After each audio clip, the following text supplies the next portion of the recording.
সাপৰ ক্ৰোধ ৰুধিবলৈ দেৱী মনসাক কিয় পূজা কৰা হয়?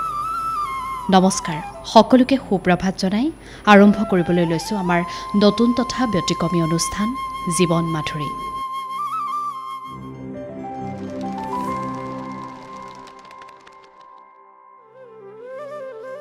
শিৱৰ কন্যা বুলি বিশ্বাস কৰা মনসা হৈছে সাপ দেৱী। দেৱী মনসাক পূজা কৰি সাপৰ দংশনৰ পৰা সুৰক্ষিত কৰা হয়, লগতে সাপৰ দোষৰ পৰা মুক্ত হয় বুলি বিশ্বাস কৰা হয়। ঝাৰখণ্ড, উৰিষ্যা, পশ্চিমবংগ আৰু অন্যান্য কিছুমান চুবুৰীয়া অঞ্চলৰ অন্যতম প্ৰধান উৎসৱ হৈছে মনসা পূজা। কিন্তু সমগ্ৰ দেশতে দেৱী মনসাক পূজা কৰা হয়। এই পূজা উপলক্ষে মন্দিৰত দেৱী মনসাৰ এটা আকৰ্ষণীয় আৰু বিশাল প্ৰতিমূৰ্তি স্থাপন কৰা হয়। মনসাৰ মংগলময় সংগীতেৰে জীপাল হৈ পৰে চাৰিওফালৰ পৰিৱেশ। পশ্চিমবংগৰ গাঁওবোৰত শাওণ মাহটো মনসা পূজা কৰা হয়।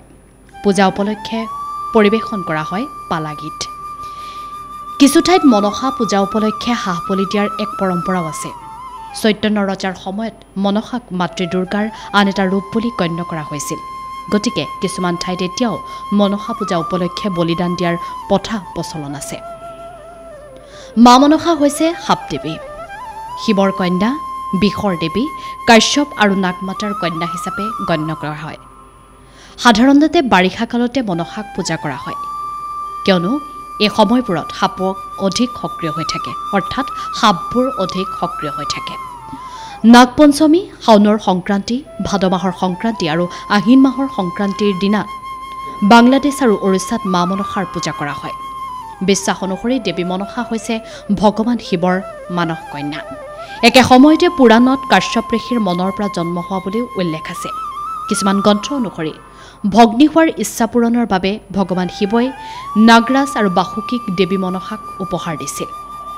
ভক্তিৰে পূজা কৰা ভক্তসকলৰ প্ৰতি মনসা দেৱী অতি দয়ালু। মনসা দেৱীৰ পূজা প্ৰধানকৈ ভাৰতৰ উত্তৰ পূব অঞ্চলত কেন্দ্ৰীভূত হৈ আছে। দেৱী মনসা বাকী সকলো দেৱীৰ দৰেই ভক্তৰ মনৰ সকলো কামনা পূৰণ কৰাৰ এগৰাকী দয়ালু দেৱী। নিজৰ ভক্তসকলক ৰক্ষা কৰিবলৈ সদায় উপস্থিত থাকে দেৱী মনসা। মনসা দেৱীক বহু লোকৰ ঘৰতো পূজা কৰা হয় আৰু সেই উপলক্ষেও দেৱীৰ এটা আকৰ্ষণীয় প্ৰতিমূৰ্তি নিজ গৃহত স্থাপন কৰে বহুজনে। ভক্তিৰে পূজা কৰিলে মনসা দেৱীয়ে ভক্তসকলৰ সকলো কামনা পূৰণ কৰে বুলি বিশ্বাস কৰা হয়। গোটেই পৰিয়ালটোৱে একেলগে বহি দেৱীক পূজা কৰে। দেৱী মনসা এগৰাকী দয়ালু দেৱী। তেওঁৰ পূজাই দুষ্ট বাধাৰ পৰা মুক্তিপথ সহায় কৰে। লগতে বিয়াৰ সময়ত আৰু সন্তান বিচৰাৰ সময়ত মনসাক পূজা কৰিলে সুফল পোৱা যায় বুলি এটা প্ৰবাদ আছে। গতিকে আজি জীৱন মাধুৰীৰ এই খণ্ডটোত আমি আলোচনা কৰিলোঁ যে সাপৰ ক্ৰোধ ৰোধ কৰিবলৈ দেৱী মনসাক কিয় পূজা কৰা হয় বা দেৱী মনসা কোন আৰু কিয় বিখ্যাত। আপোনাৰ দিনটো আৰু জীৱনটো এনেদৰে জীপাল কৰি তুলিবলৈ প্ৰাগ নিউজ ডিজিটেলে হাতত লৈছে এই ব্যতিক্ৰমী অনুষ্ঠান জীৱন মাধুৰী।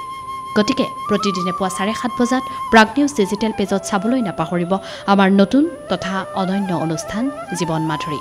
জীৱন মাধুৰী উপভোগ কৰক আৰু আধ্যাত্মিকভাৱেৰে পৰিপূৰ্ণ কিছুমান কাহিনীৰে আপোনাৰ দিনটো আৰু জীৱনটো জীপাল কৰি তোলক।